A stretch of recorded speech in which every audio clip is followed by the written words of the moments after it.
always a foundation to have that's good in sports. It's not always a difference maker, because there's some people with commitment and desire and dedication that can be successful as well. But that team was extremely gifted as far as talent was concerned in some key places. First and foremost, as you mentioned, I don't think there is a good team without a good goalie, and Paul Schmoler was he wasn't a good goalie. He was a phenomenal goalie, probably one of the best of all time. In '87, he was only a sophomore.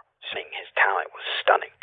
By the same token, Tim Goldstein was equally a groundbreaking player. I akin him to a Magic Johnson type player, where there is probably not a better player in history who could pass the ball to you with the precision and the timing that he could.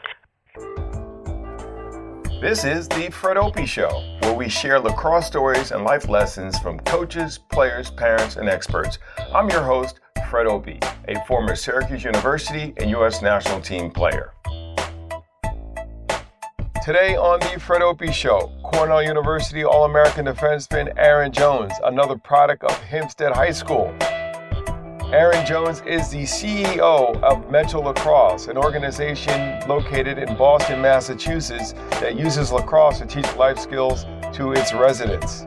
We talk about his college visits as a high school senior and the adjustments he had to make going from a predominantly African-American high school at Hempstead to Cornell University. We go back in time and reflect on the 1987 Cornell University lacrosse team, which went into the NCAA championship game as an undefeated team. Previous to that, the Big Red was a 500 team. I asked him what happened to turn around that team and how does he explain its success. He played with a number of fantastic players at Cornell who I asked about, including Hall of Famer Timmy Goldstein, two-time U.S. national team goalie Paul Schmoler, as well as Jay Gallagher, who was the defensive coordinator at Cornell University during Aaron's tenure there, but succumbed at a young age to cancer. He talks about Richie Moran and what made him such a great coach, and more. All today on the Fredopieshow. Why did you choose Cornell? You are one of many two-sport athletes. So why Cornell and why just lacrosse? That actually is a comical story of parental wisdom.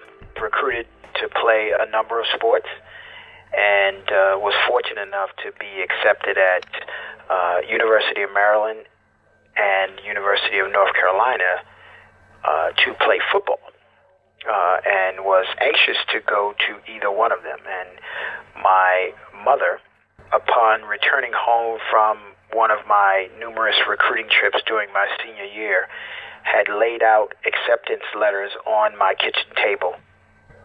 Princeton, Brown, Johns Hopkins, and Cornell.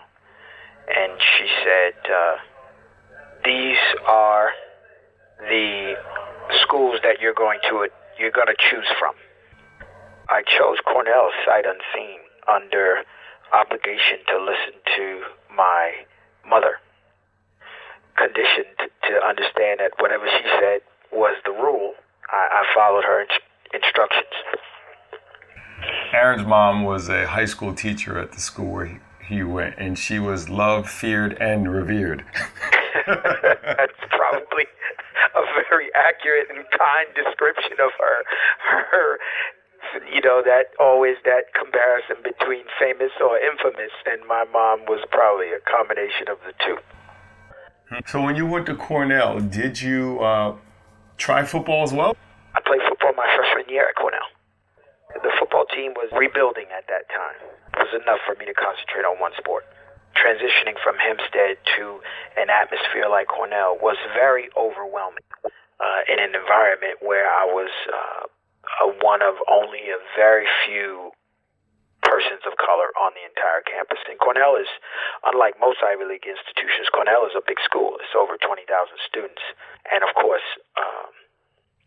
on the lacrosse team, the only one. It definitely was culture shock for me, and also it was culture shock for my teammates, because I was a very arrogant, outspoken, I had these lofty ideals of who I was or what I was as an athlete or a player, and I'm sure I was culture shock for my teammates at the time, who probably had never been in that close proximity with an African American, just like I hadn't been in any close proximity with any majority persons at that time in my life. So at Cornell, you decided to major in what? My major at Cornell was industrial and labor relations, the study of union and management relationships historically and progressively. How did you come about making that choice? A very famous mediator from the National Labor Relations Board was an alumnus of Hempstead High. Starting in my junior year, he came back to introduce a labor relations class to the curriculum at Hempstead High, and I took that class and became extremely interested in the business platform that labor relations introduced me to. And it became a natural extension to then apply for the School of Labor Relations at Cornell. He was the person who introduced it to me. Hezekiah Brown is a very renowned negotiator, profound in introducing me to the industry. What was your graduating GPA? I graduated with like a 3.8. Man, and my little pitiful 2.3? Good gracious alive, a 3.8, that's awesome. Well, truth be told, my first semester at Cornell, because of this adjustment that we're talking about, I got a 1.8 on academic probation. You know, one of the things about Hempstead that was profound at that time was, you know, we had a series of great athletes that went on to college, but a good number of them would come back home after their freshman year because they couldn't withstand the academic pressure, and then they would be relegated to working for Parks and Rec or sanitation.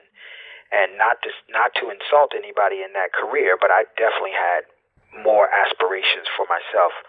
So I was frightened with that reality, and that made me buckle down and just ignore the culture shock and tend to my books. Okay, but unpack how you go from a 1.8 your freshman year to a 3.8. That's like going from being found from bankruptcy to being a millionaire.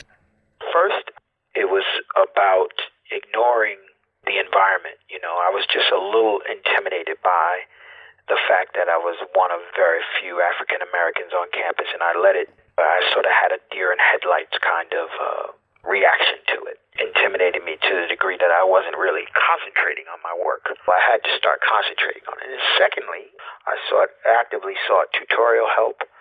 Different resources throughout the college gave me access to tutorial help, which then birthed a real system of time management. The other big challenge for me for the first time in my life was to be on a college campus where no one was monitoring my time. So I had to develop a system of dedication to my work similar to the way, you know, my athletic schedule was laid out to me. And I learned a system of time management, when to eat, when to study, when to practice, when to work out. All those things became a regimen and a routine, and that system helped me build a better academic record. Getting that 1.8 had to bring on a sense of shame. Did you work out of that? Very, very embarrassing, because I had always performed well academically, and I came home and my parents were honest with me. If you don't take advantage of this opportunity, you will come home and you will get a job. We will not be visiting college anymore. So if you're telling us you're not capable, then we'll just put you to work. And that entire concept scared me straight. I didn't want to, again, my father was a carpenter. I respected him immensely, but I saw myself doing something more white collar, and I wanted to materialize and be that first person in my family to take on a white collar profession. So I was motivated to turn around. You know, Aaron, I have a new book coming out, and it's called Start with a Gift. And it's a recipe for finding a vocation that feels like a vacation. And one of the points I make in the book is that we praise, we honor, we privilege going to college, becoming a white collar worker at the expense of shaming, dishonoring, undermining the trades like carpentry, like your dad did. You grew up watching somebody be in the trades. I would imagine, like I did, you grew up working sometimes with your dad, and now you have this opportunity to go to college. What is your position? Do you believe that everybody should go to college? I absolutely believe that only a small percentage of people are made for college, and I don't even think the opportunity is a fortuitous one for a lot of people that even do go to college. College is not a recipe for success for a lot of people. I have immense respect for the trades and believe those are skill sets that are highly marketable, highly transferable, and highly compensated for. So I am a stern advocate for going into the trades. And you're right, I worked with my father every summer throughout college. So I have eminent respect for the trade of carpentry and all other trades, and believe they could provide the platform for the American dream for the underclass. Is those skill sets are highly accessible and amenable to any economy around the globe. I know a number of guys that I played with at the club level for Long Island Lacrosse Club, and these were folks who went to college, played 4 years of lacrosse. I don't know if they all graduated from the institutions where they played lacrosse for 4 years, and then they went on into different trades, some carpentry, some civil service jobs like the post office, or a number of very honorable professions. But in retrospect, I wonder how many of them went to college really just to play lacrosse. And when lacrosse was over, it was do something else, because the degree program they were in didn't seem to have an interest in them, and they didn't pursue it afterwards. So they spent 4 years getting a degree, probably coming out with student loan debt, played lacrosse, enjoyed it, continued to play club, but never went back anywhere near the professions. I just got an email from a friend yesterday who said, "Hey, I Googled Long Island Sachems and saw you playing a game back in 1988. So if you remember, that was a early outdoor traditional lacrosse attempt at a professional league." So I Googled it and saw it on YouTube, and as I look at the tape of my team back in 1988, I saw a number of teammates who did exactly what you're talking about. One gentleman was a police officer. Another gentleman was a labor unionist. Another gentleman was in the postal service. And I know those three gentlemen. The policeman, in fact, became a real estate mogul as a result of his work in the police department. Started buying houses in Long Island and now owns multifamily units in a number of communities throughout Long Island as a retired police officer and highly successful financially. We are one of the few developed countries I know of in the world where people go to college and play sports. And I would question whether the selection of a school has anything to do with developing a skill, a love, a passion, a gift to then monetize that later as they provide service to other people. It seems to me that people are choosing a place to go play lacrosse for 4 years and accumulating student loan debt in the process of continuing a lacrosse career. I would be interested to find out what percentage of student athletes have an idea of what career interests they have, and if their field of study at their respective schools match that interest. I wanted to go to other schools. My mother forced me to go to Cornell. Have to expose young folk, adolescents, to different occupations, whether they be white collar or blue collar, but expose them to it. And then they can make a better informed decision about whether they should even consider this as a career opportunity. You're one of the rare people I've talked to in doing these interviews who had a sense of what they want to do and what they want to major because of the pre-existing exposure you had to it.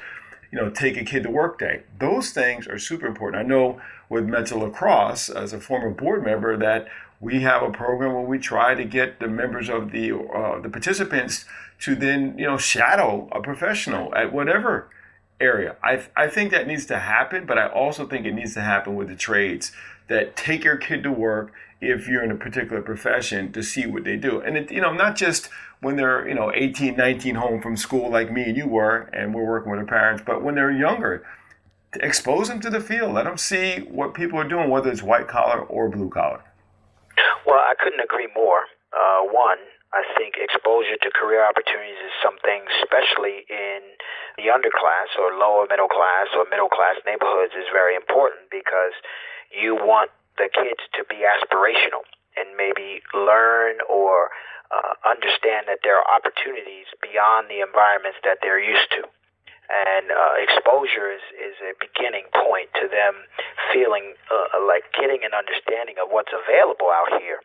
And then I also think that our economy is growing to the point where you need skill sets that are transferable on an entrepreneurial level. So you can gain these kind of trade skills that can later turn out to be the basis of you as an individual starting your own business. Lacrosse alumni have created a network by which, before you graduate from Cornell, you can get exposed to all kinds of great jobs and opportunity, as you mentioned, in Wall Street. Can you tell me your understanding of what Cornell players who are currently enrolled have historically done during the summertime? At Cornell and honestly at a number of lacrosse institutions, I've seen it more powerfully with lacrosse than I have with other sports, but I am closer to the sport of lacrosse. But lacrosse and Cornell being a great example, the alumni pool of lacrosse players are dogmatic about connecting current students or recent graduates to their respective industries by affording them internship opportunities.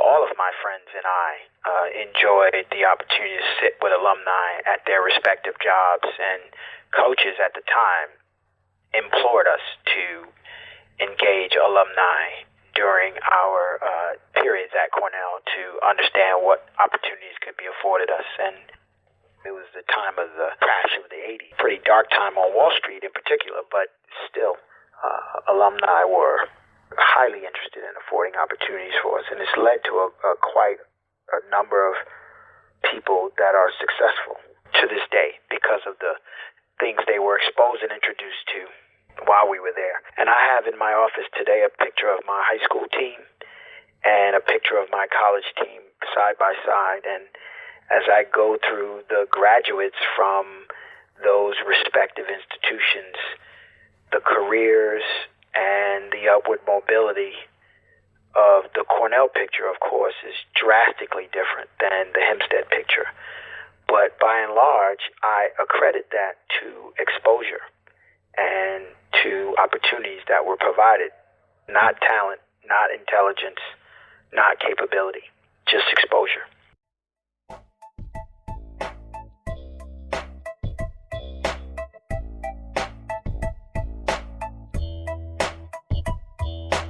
The show will be right back.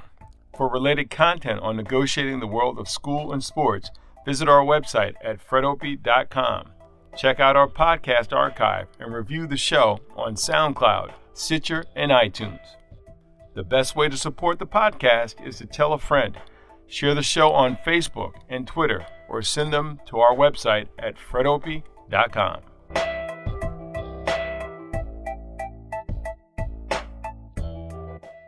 If you're enjoying this interview with Hempstead High School graduate Aaron Jones, check out the interview that we've done with Dan Williams, another Hempstead alum who went on to play collegiate lacrosse at WestPoint Military Academy, and an interview with Reggie Terry, who played high school lacrosse at Hempstead before going on to play football at Syracuse University. Here's a clip. First, Dan Williams. You can't put yourself in debt. You don't go out and keep pulling second and third mortgages on your home to try and fund Johnny's education, because that's not going to do you any good later on in life. You're going to be working until you're 80, 90 years old, and it doesn't do anyone any good. You do have to look at the financial side of it. Talking to the coach, talking to school from a if they have a scholarship, you try and negotiate it a little bit more from a scholarship standpoint, but your financial aid. But here's what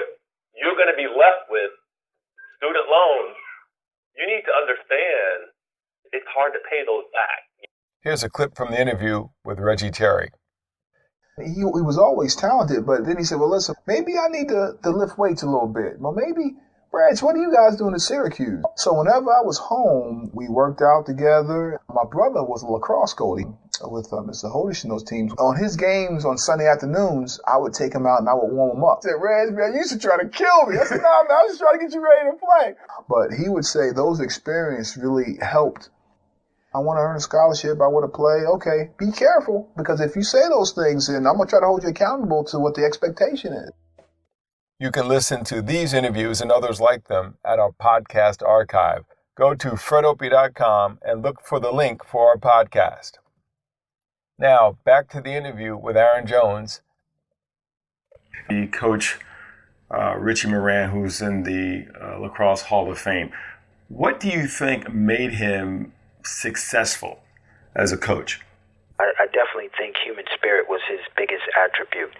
He connected with you as a person. I mean, I've never seen a man more incredibly able to remember things about who you are, things about your family, aspects that really make you the person that you are. So Coach was incredible at connecting in that level. I know the other thing, something that we exposed him to was giving people the power to be who they are. We had a lot of talent on our team that grew from, being freshmen to upperclassmen. It called for us to play a style that wasn't traditional for him. But to his credit, he recognized the talent and allowed us to be who we are.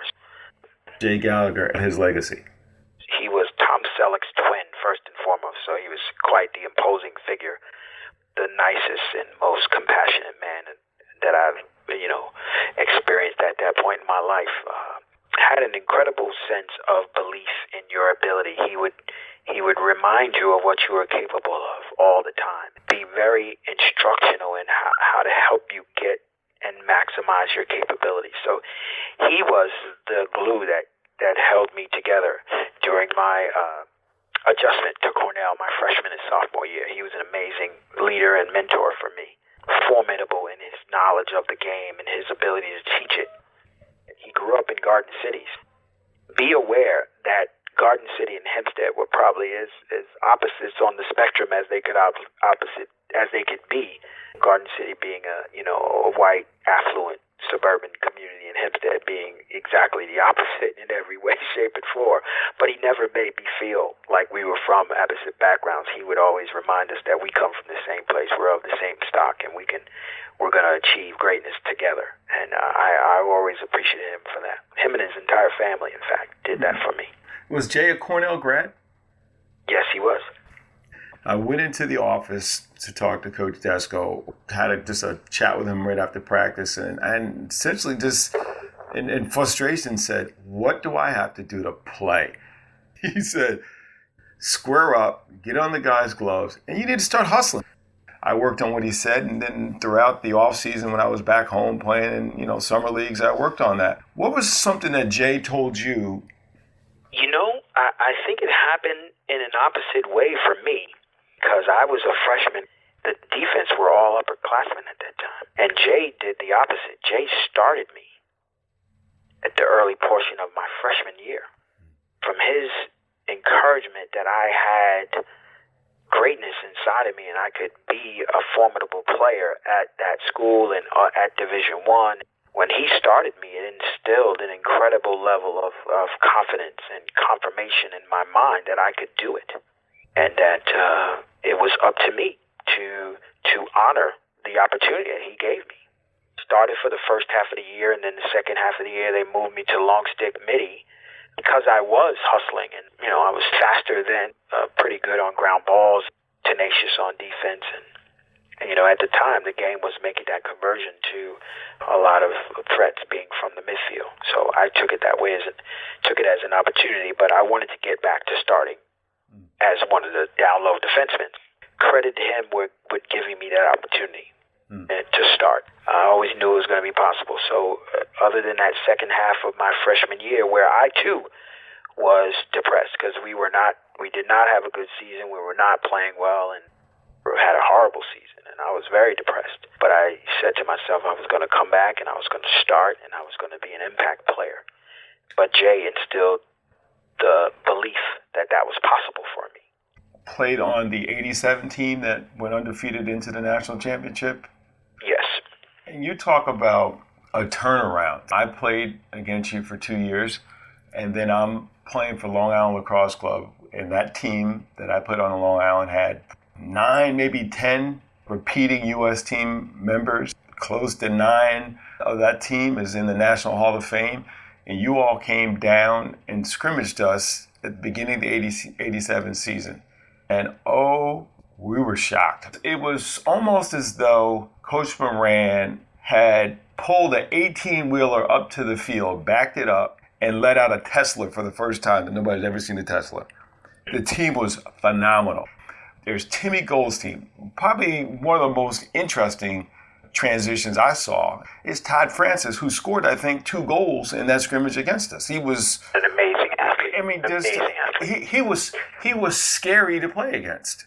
He was amazing. But then you have Paul Smoller, phenomenal player, played with me on the U.S. national team. His brother John played with me at Syracuse. Give the listeners a sense of how that team came together and what happened. Talent is always a foundation to have that's good in sports. It's not always a difference maker, because there's some people with commitment and desire and dedication that can be successful as well. But that team was extremely gifted as far as talent was concerned in some key places. First and foremost, as you mentioned, I don't think there is a good team without a good goalie, and Paul Smoller was he wasn't a good goalie. He was a phenomenal goalie, probably one of the best of all times. That kid was absolutely amazing. And remember, at that time, in 87, he was only a sophomore. So he was just stunning. His talent was stunning.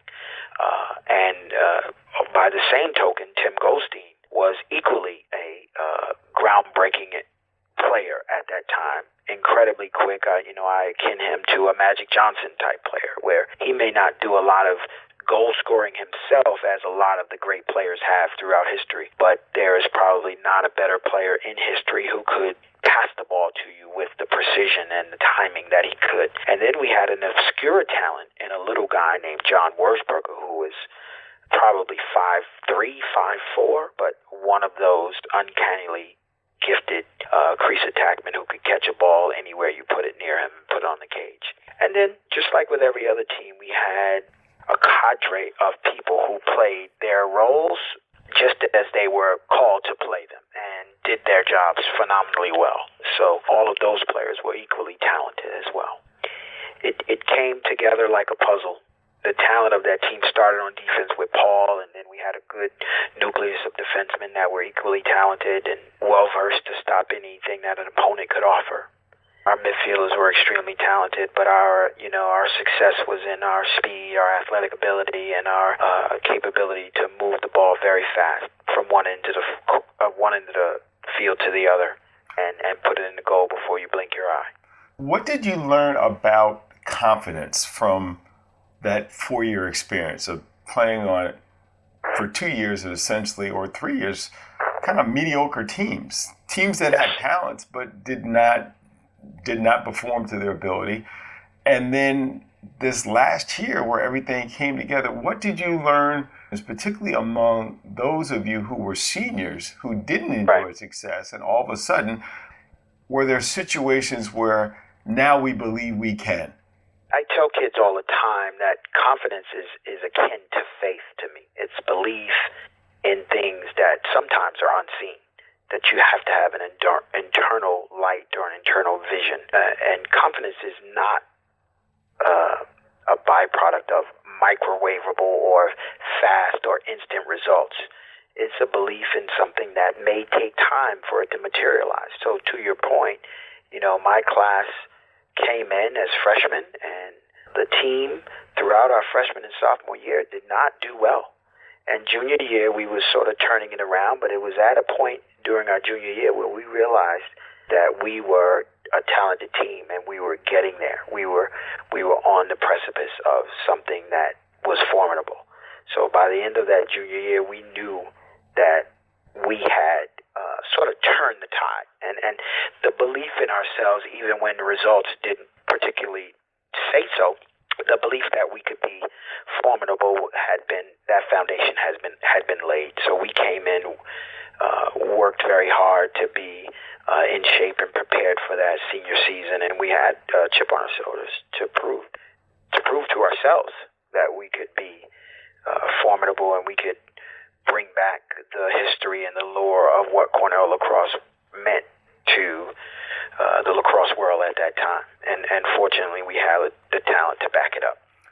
Was it a game? Was it a quarter? Tell me, when do you think that happened?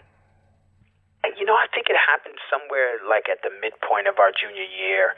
It was actually in practice where, people like Tim Goldstein was practicing at that point because he was a transfer and he couldn't play during my junior year, but he could practice sometimes. We were out at practice and we had a lot of seniors on the team at that time, and the underclassmen were just phenomenally taking over the aspects of practice, and it just galvanized us as a group to see what we were capable of, and we were in a position to take over and have our mark on history be made. So I think it happened midway through the year at practice. I find that phenomenal because most people would have expected you to say it was in this quarter against this team, instead of people realizing that games are won during practice. How you practice and the way you practice has more to do with your success on game day than probably anything else. I couldn't agree more. Everything is made, won and lost in practice, in your preparation, and that has been successful for me as a principal throughout life. It's about preparation. Preparation makes execution possible. There's oftentimes, once I'm in the classroom and I see the students I'm working with, I got to pivot. I got to do an audible right in the situation and realize, wait, the rest of the semester, I need to change my focus. I've come here and understood that I needed to pivot the entire organization to have a focus on long-term stability and scale.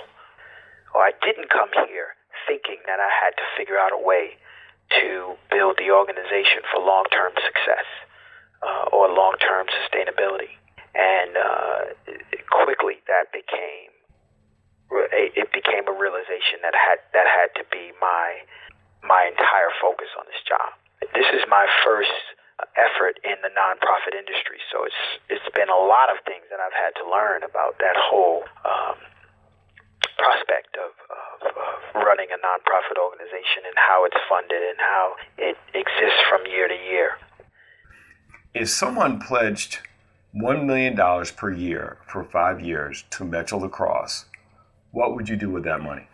We are in the middle of a capital campaign. We're about to build a building that will give us a stable place to run our operations out of, that's in the heart of the community that we serve. Because right now we exist as a nomadic organization, and in that I mean that we rent a series of fields from the city all over the city, and kids participate in any one area, but they seem isolated, and the city at large does not know that we're the largest urban lacrosse program in the United States. So building this home will give us a chance to always have a place where people can know where we are and know where we exist, and even come by and experience what we do. So if someone gave me that $1 million for 5 years, I would put it into this building. And not only would I put it into the building, but I would then invest in the long-term success of our programming and provide an extended opportunity for people to come by and participate in what we do, because what we do is offered free to any person who is within the city and all the kids that we service around the country. We've never charged them for anything that we do. That money that you suggest would be set up as an endowment to continually fund the operation of our program for years to come. I wanted you to talk in closing to a college sophomore, junior person about to go into their senior year, possibly male or female, loves the game of lacrosse, loves the ideal of continuing to work in lacrosse. What opportunities could Metro provide like that in terms of a career? I think that's one of the most optimistic things about what we do, and what I've, realized here is that we are a fully functioning sports management organization. Anybody in any field of study who has a passion for lacrosse or an interest in being in business or in sports can find a career here. We have marketing because we have a series of corporate partnerships, and we're developing more. We have business and finance because that's instrumental to our success, even as a nonprofit organization. We have the whole nonprofit aspect of grant management and donor-based management, access to grant writing, and the process of receiving and understanding the grant industry. And then we also have those things that are more close to the sport: coaching, human resources, managing adults as well as managing kids, and teaching kids the sport. So this organization covers the gamut of careers that are available even in for-profit industries. What I am proud to say is over 50% of my staff are alumni from the program who did exactly as your question laid out, played in the program, were afforded an opportunity to go to college, play the sport or participate in the sport. And then because of the impact that the organization had on them, they came back to now work for the organization. So I'm extremely proud that over half of my staff are Metro Lacrosse alumni. How have your eating habits changed since your freshman year in college? Freshman year particularly, fast food was a lifeline for me. I don't even eat that anymore.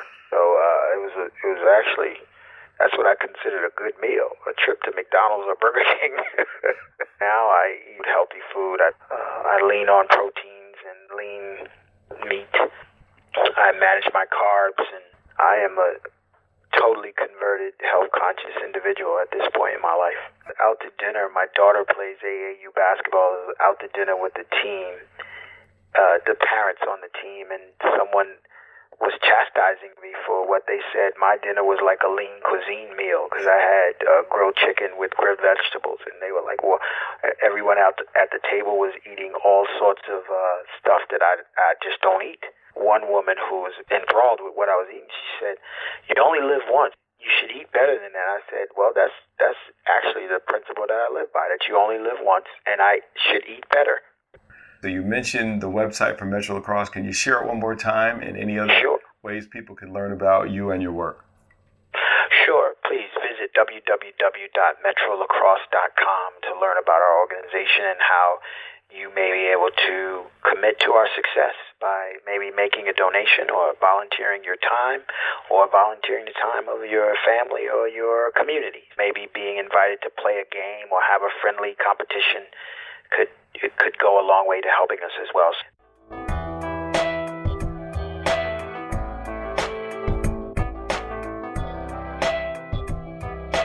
Thanks again for listening to the show. I love giving talks on the topic of school and sports.